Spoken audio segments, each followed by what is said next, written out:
Today we're looking at the Japanese Type 1 47mm anti-tank gun. This was designed and built by the Osaka Army Arsenal in the Japanese year of 2601, or 1941 as we know it. This gun was to replace the 37mm anti-tank gun that the Japanese had in service. Unfortunately, this was a little over twice the weight of the 37mm, so this came in at about 753 kilos. So it was deemed too heavy for the infantry and was given to independent anti-tank gun units. So the trails actually spread out to a 60-degree arc.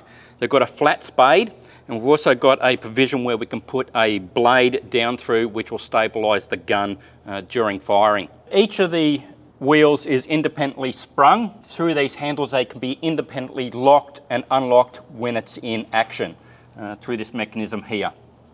The tyres are 8-ply and are foam filled, so these don't have any valves at all, so they're actually considered a solid tyre.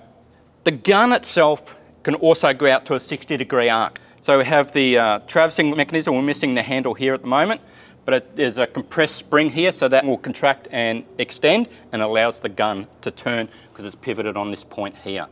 With the elevation, we can go from about -11 degrees up to +20 degrees, so about 356 mil.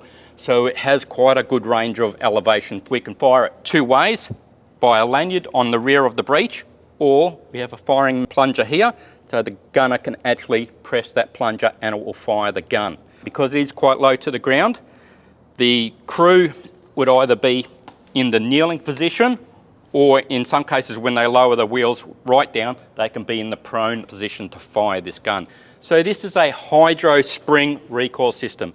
It has 3 springs and it's filled with about 2.5 litres of a glycerin water solution. So that gives us our hydro spring recoil, and it will recoil about 45 centimetres back.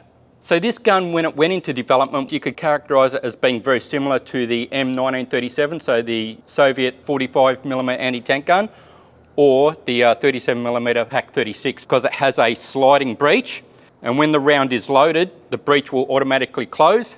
They can fire it. Once the gun recoils, the breech will open and the next round can go through. So the rate of fire on this gun was considered to be about 12 rounds per minute, or 1 every 5 seconds.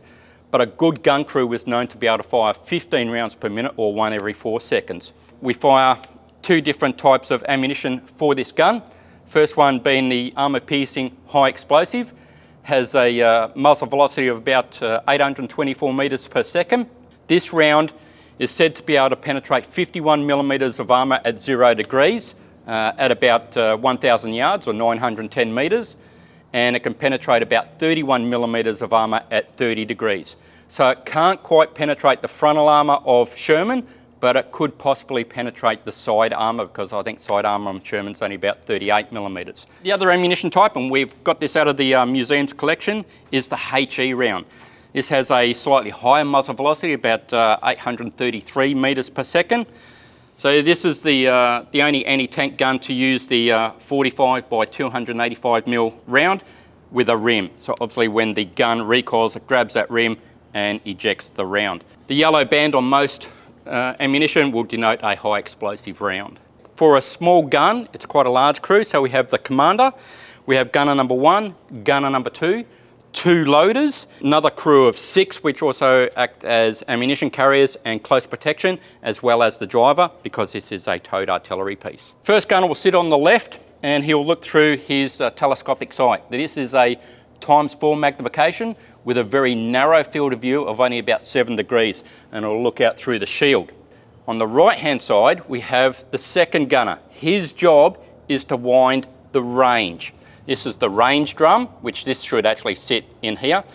Has 2 lots of markings. First is a graduated range in hundreds of metres, so it can go from 0 to 3,000 metres, but it also has a mils range, and that will go up to plus 356 mils. It's said that this gun can actually shoot out to 6.9 kilometres when firing the high explosive round. So it's the secondary gunner's job to wind on the range.